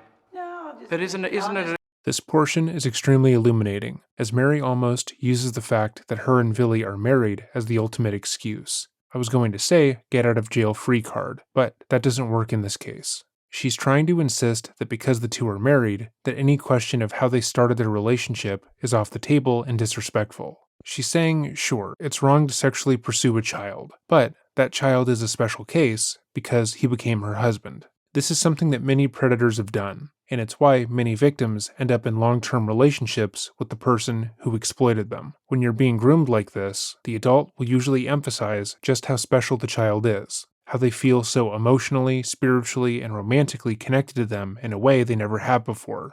The child is cool, interesting, and not at all like anyone else, which of course is the only reason why they would ever even consider breaking the law to be with them. The adoration and attention that the predator will shower on the child is profoundly affirming, and they will buy into the manipulation, wanting to believe that this person who is making them feel good isn't a creep, but a person who sees them as they are. As time goes on, the predator can't just discard their victim, because that might result in their grooming being found out. So the relationship will persist, and as the relationship persists, the person who was preyed upon will justify the odd, problematic start of their relationship, because it resulted in a long-term relationship or a marriage. But to be clear, any adult seeking a relationship with a child is a predator. Mary is a predator. Isn't it a fair question? I'll ask you too, Billy, because I don't want to disrespect Okay, you guys. I will say, Is it a fair question to ask? Is it a fair question to ask you both whether you think at the time, Mary, you were doing anything wrong? if you knew the personal situation with us, and on that side, I wanted everything to go away. I am like a big peacemaker, and I thought, you know what? We're not going to have this go into a trial because that's drama. That brings in my father. It brings in his family, and no matter what personally happened between us, that as far as those moments that changed everything, in those moments, we know. And the fact that I decided that I, as the adult, was going to make this go away, and we would all get on with our lives, and that I would get back, and not even get back, resume. Like, I got some responsibilities to some children, and a marriage to resolve, and for the best of everybody, I said, I'm going to do this. I'm going to stand up, and this is going to just, the least amount of drama, the least amount of harm. Mary, I can't accept that. This goes to the heart of the whole story for me. When you say the best for everybody, what I'm trying to ask is whether it was the best for Billy at the time. I mean, he was a 13-year-old boy. He had a big decision to make. Was it the best for everybody, Billy? To continue it? You're saying you made a big adult choice, Mary. And I'm not trying to turn this into an adversarial interview. I'm trying to say, when you say you made a big adult choice and made the decision that was best for everyone, was it best for Billy? Oh, you mean, To should pursue I have... this. Okay, so should I have... If you would if appreciate it, I just had want to let said- Billy speak. Can you But answer if that I- question, Billy? Let's clarify the question, though. You... Should I have said not guilty and brought him to trial? No. Should you have pursued the relationship at all? Should you have walked away? You're presuming that I Both of you. It's a question to pursued both it. of you. You were the adult, Mary. Okay. But that doesn't mean the personality makes it Okay. so. Here's a succinct way of saying it, and I appreciate this is a difficult discussion. Well, I think it's kind of disrespectful that we're married and you're going there. No, because it's the inception. I just want to get that. I just want to deal with what happened at the time. I appreciate that you're married and this is an enduring relationship. I understand that. I'm not saying it was wrong. I'm asking you to answer the critics, okay, at the time. Billy, you're 13 years old. You're transported back. You can make the decision all over again to pursue this relationship. Do you do it? Would I do it after knowing my kids now? I think there would be a lot of things that I probably would have changed. I mean, I've looked at it. I spent a lot of time thinking about it. Like, if I was to pursue it, which way what would have happened? What ifs? And I really don't know. I can't. There was a lot of complicity of emotions going on with the both of us, her and her personal life and my personal life. And I think a lot of those elements kind of brought us together to be where we are today. Was it right? Was it wrong? I don't know. All I know is that it happened, and everything that did happen, that we do speak of, that we felt within our hearts for each other, was real. But in the legal system and for the average normal it is obviously wrong for many reasons. And I respect the law and the reasons for those laws. And from personal experience and from seeing other people go through it,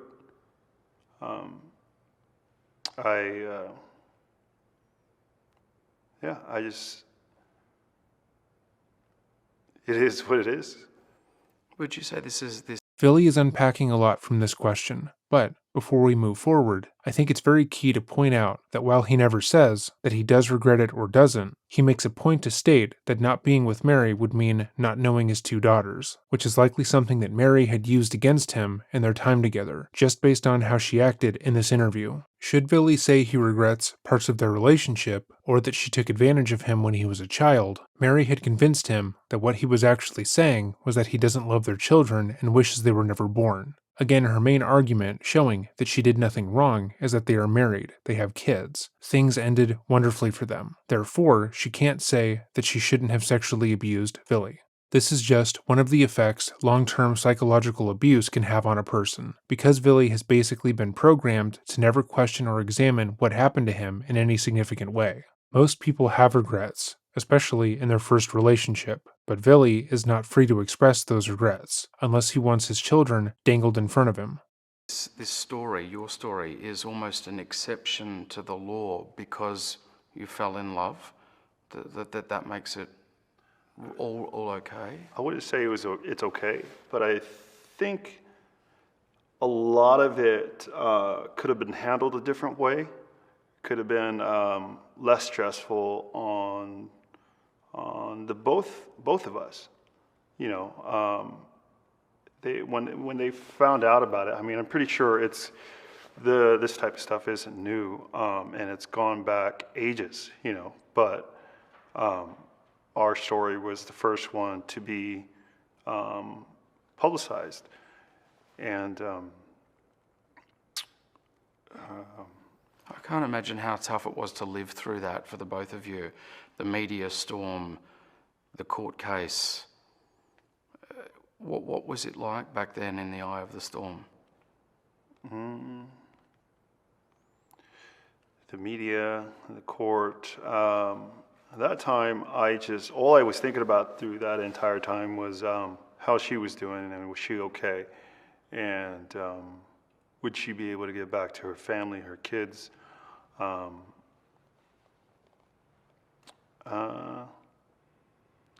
never really thought about myself. I was more worried about what she was going to be doing, or how she was doing.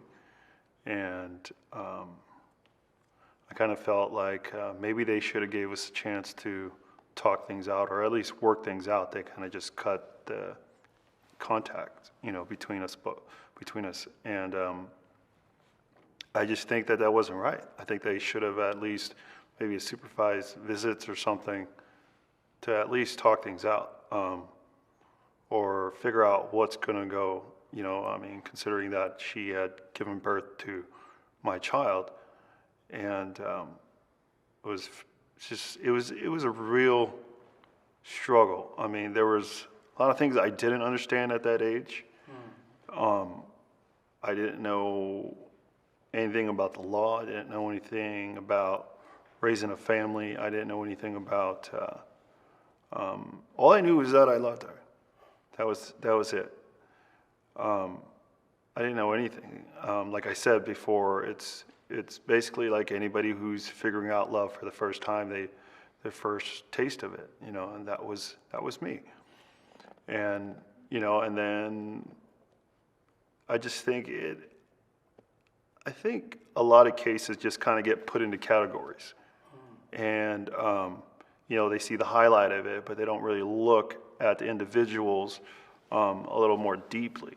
I think what happened with us was that, you know, this is huge. You know, she's a beautiful sixth grade teacher. Her background, you know, where she comes from, where I come from, they figured, oh, this is a really great story, and they just ran with it.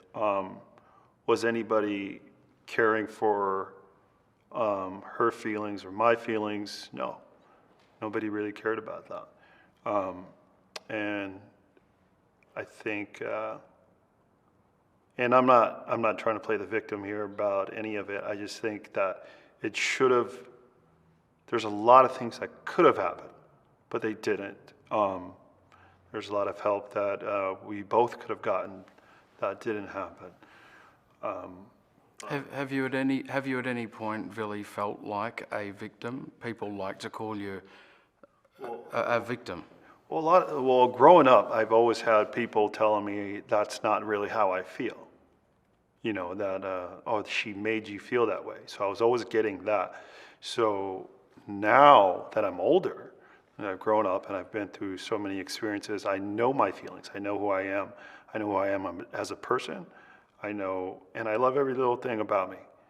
And I wouldn't change who I am and all my experiences that I've come through in life that brought me here. I mean, it's been a ride for sure. And and I think there is always going to be critics, you know, out there. A lot of people that just wouldn't understand. I mean, I for one can't, you know, being 35 and looking back, like switching the roles.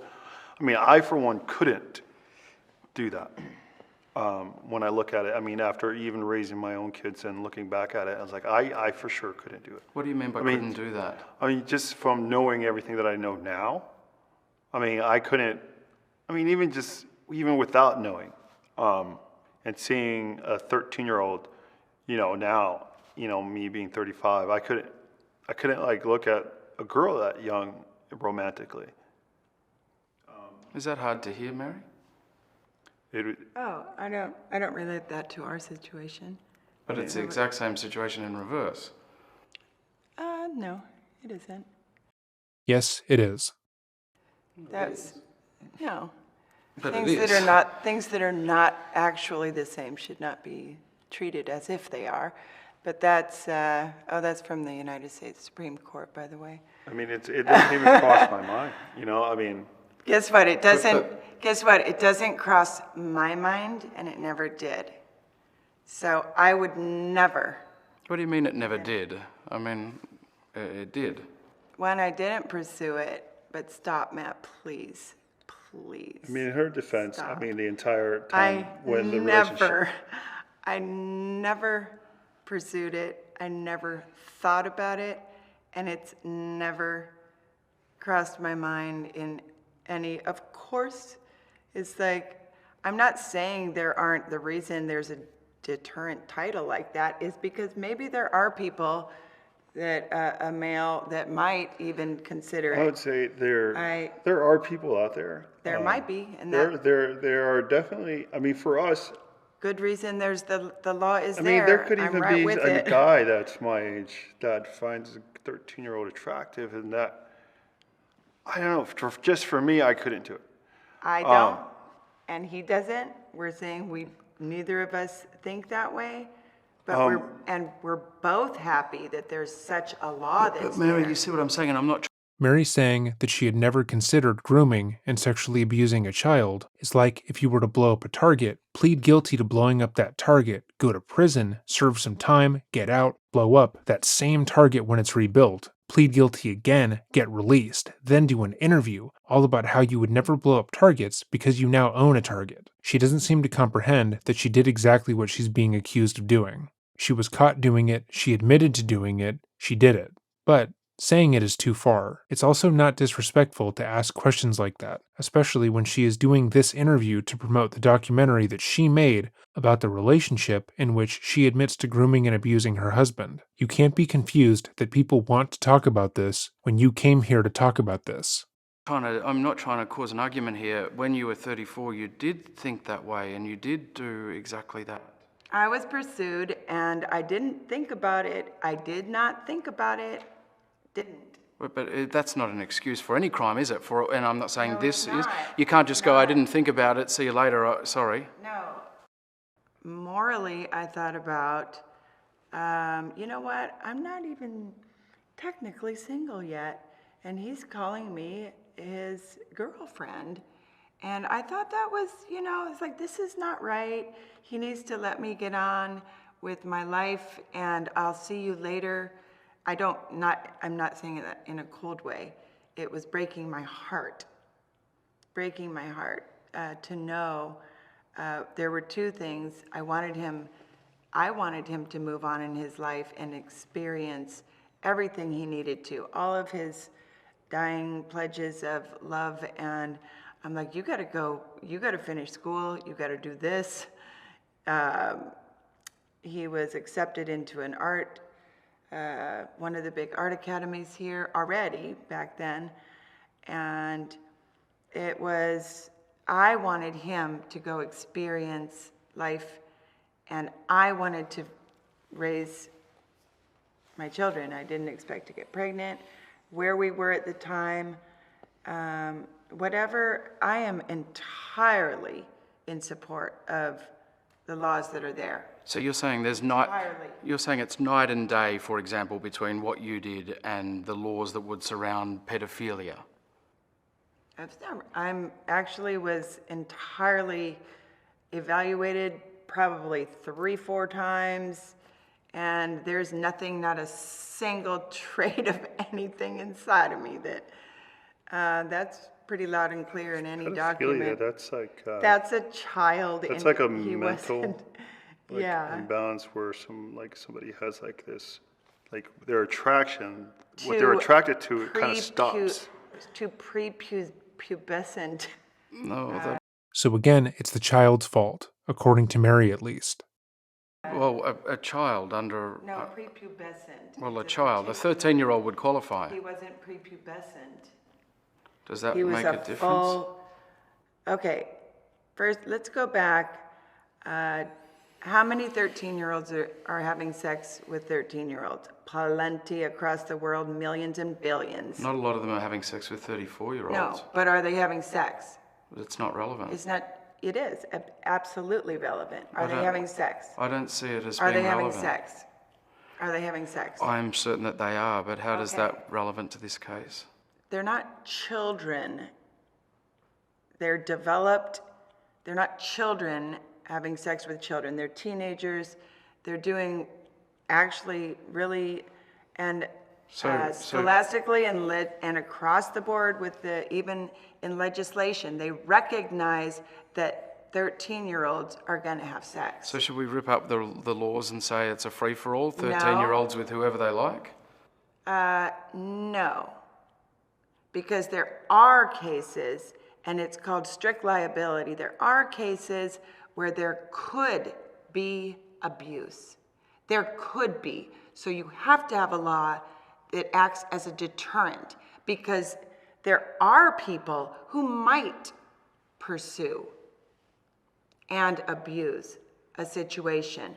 But when 13-year-olds are with 15-year-olds, with 17-year-olds, with those really, when they're with, it's happening. We all know, everybody knows across the world it's happening. Teenagers, it's natural. There's no laws that are saying teenagers can't do that. They're going to. So you don't say, that pedophilia with pedophilia, that doesn't even make sense. It doesn't make sense. There are people that have disorders. The laws have to be there. They absolutely have to be there. Do you agree, Billy? Yeah. There are people out there. I mean, I've watched a documentary on pedophilia, or just because I was curious, because being in my situation, I was really curious about it. As in whether you might have been a victim of pedophilia? Yeah. So I was like curious to watch it and just listen to what some of these actual people that do have it, what they were talking about, and then these scientists were talking about like their brain, on how their attraction is almost like somebody with I don't know how you call them. You wouldn't call them retards or mentally challenged. I don't know, what do you call them? But they're not fully grown. Like that part of their brain doesn't fully grow, but everything else is growing, just not that part that they're attracted to. Like they could be your best friend, and in their mind, they're probably trying to figure out, why am I attracted to younger age range than my own? Some of them are just kind of, it's like a disability, is what you would say. I can see you bristling at any mention of pedophilia in this discussion, Mary. I understand that. Are you saying, what you're saying is that this is a unique case, you've never been attracted to anyone else underage? Okay, I want this to be useful to your audience, and I don't think it should be confused and overglossing that term is specific, like as Billy was talking. It has nothing to do with me. One, because he wasn't prepubescent, he wasn't a child, and we have to respect the intelligence of your audience. No, but I've got to jump in on their behalf, because when you say he wasn't a child, he was 13. Stop. Okay, and shall we go back to 13-year-olds who are having sex with 13-year-olds? No. When you say he wasn't a child, that's the only part I'm grappling with. Okay, if the two 13-year-old teenagers are having sex, do you want to say there's two children having sex? Is that what you would say? Sure, but then I'd say it's infinitely worse if that 13-year-old has sex with an adult woman. It is true, but we're not, let's not like stray away from, I want to entirely respect the intelligence of your audience. I am offended by the whole line of questioning, because I think on an intellectual level, I don't think you're giving, even to ask the question, I think you're misleading the audience to even, and all y'all, just look up the definition and then say, did he even ask the right question? So why did you spend 7... I looked up the definition, and he did. Turns out the reporter is smarter than Mary Kay. I didn't see that one coming.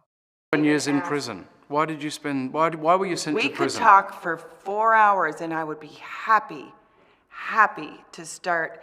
And any attorney out there, any legal authority will be right with me on this. It's called a strict liability law. If sexual intercourse happened, no matter if he was the aggressor, no matter if he initiated it, and being the younger, I am the adult, sexual intercourse happened. In our state, there are 3 elements. Sexual intercourse happened, the age difference, and third element, we were not married. What does that say right there? And we were not married. That means if we had been, in theory, if we had been married, no crime. I'm just saying. But there's a reason that 13-year-olds don't marry 34-year-olds. It's just not right. Oh, well, it happened in Virginia, legally. So should it be a free-for-all across the states? No, but it is, it's not entirely, I'm just saying it's a strict liability, but you keep going back to that part, and I went now, strict liability law means if it happened. It means if, same thing as when an oil company accident, for whatever reason, spills oil into a river, strict liability. It doesn't matter if it was negligence. It doesn't matter how it happened. It happened. What I'm confused So about, it just happened. what I'm confused about, Yes, because details do not matter. To be clear, even if Billy pursued Mary, even if he told her he loved her and was the most romantic child in the world, he was a child. She was the adult. She should not have slept with a child. The details don't change the situation. All they do is illuminate why the crime occurred, and given that the majority of the details we've been given directly by Mary have been false, we likely will never know the truth. areas, whether or not you, in your mind, you think you did anything wrong, because you're throwing laws at me and consent and age But and you're marriage. giving your audience, you're throwing in these bandwagon terms, and I think it's confusing them. Okay, can I Or put they all can I might put be all those terms to one side? Did you do anything wrong? I've always said, it was, should I have run from him?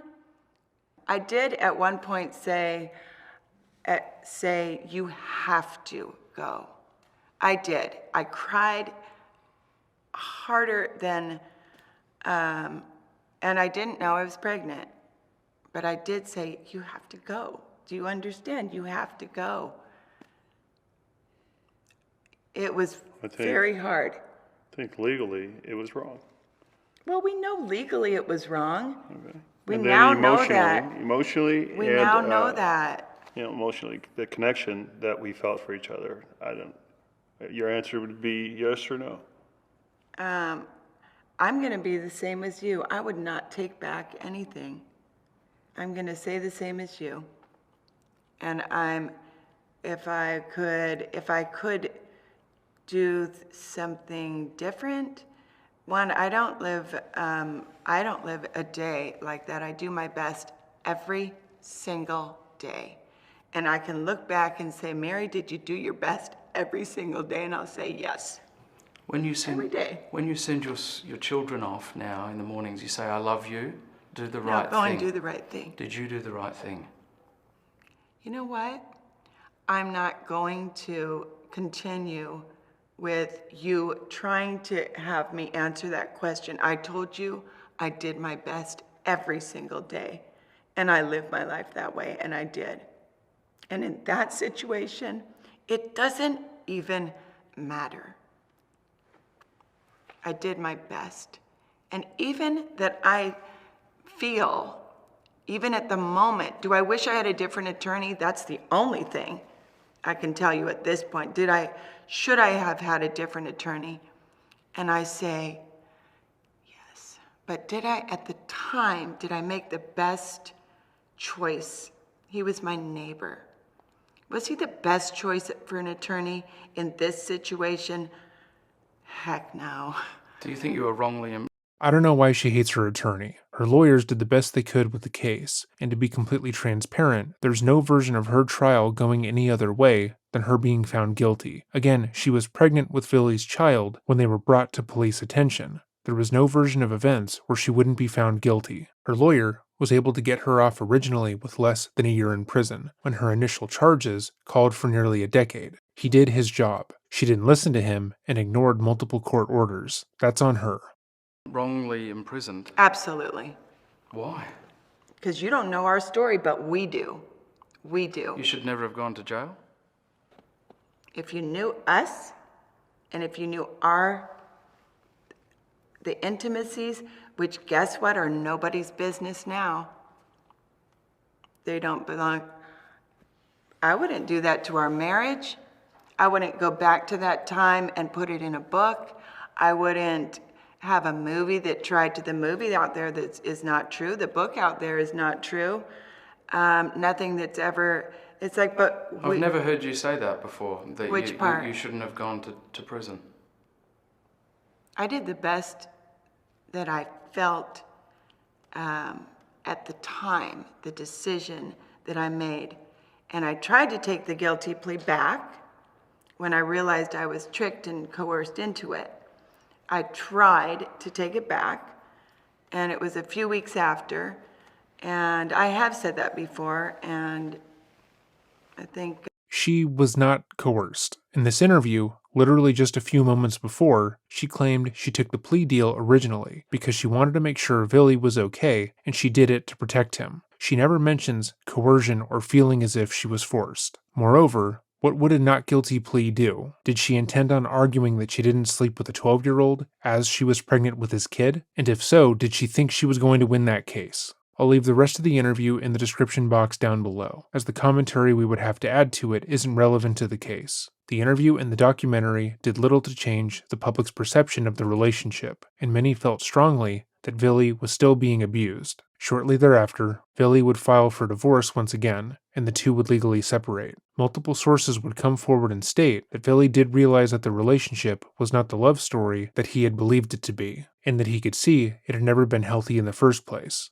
However, mere months after the separation, Mary would be diagnosed with cancer and pass away at the age of 58. This case is one of the most remarkable, as to this day there are still people justifying what happened here. A young boy was groomed, assaulted, and had the majority of his childhood stripped away from him. He was tormented and made to believe that what occurred was his own doing, and that he, in essence, brought it upon himself. And that simply isn't right. Stories like Billy's should be treated with respect, and should be treated the same as when the victim is female, and I hope we were able to showcase that with our reporting. If you appreciate this video and would like to see more from us, let us know by leaving a like and a comment. If there's any topic you would like to see us discuss in depth, let us know by emailing us at dreading.official@gmail.com. With all of that said, have a great day and remember to stay safe.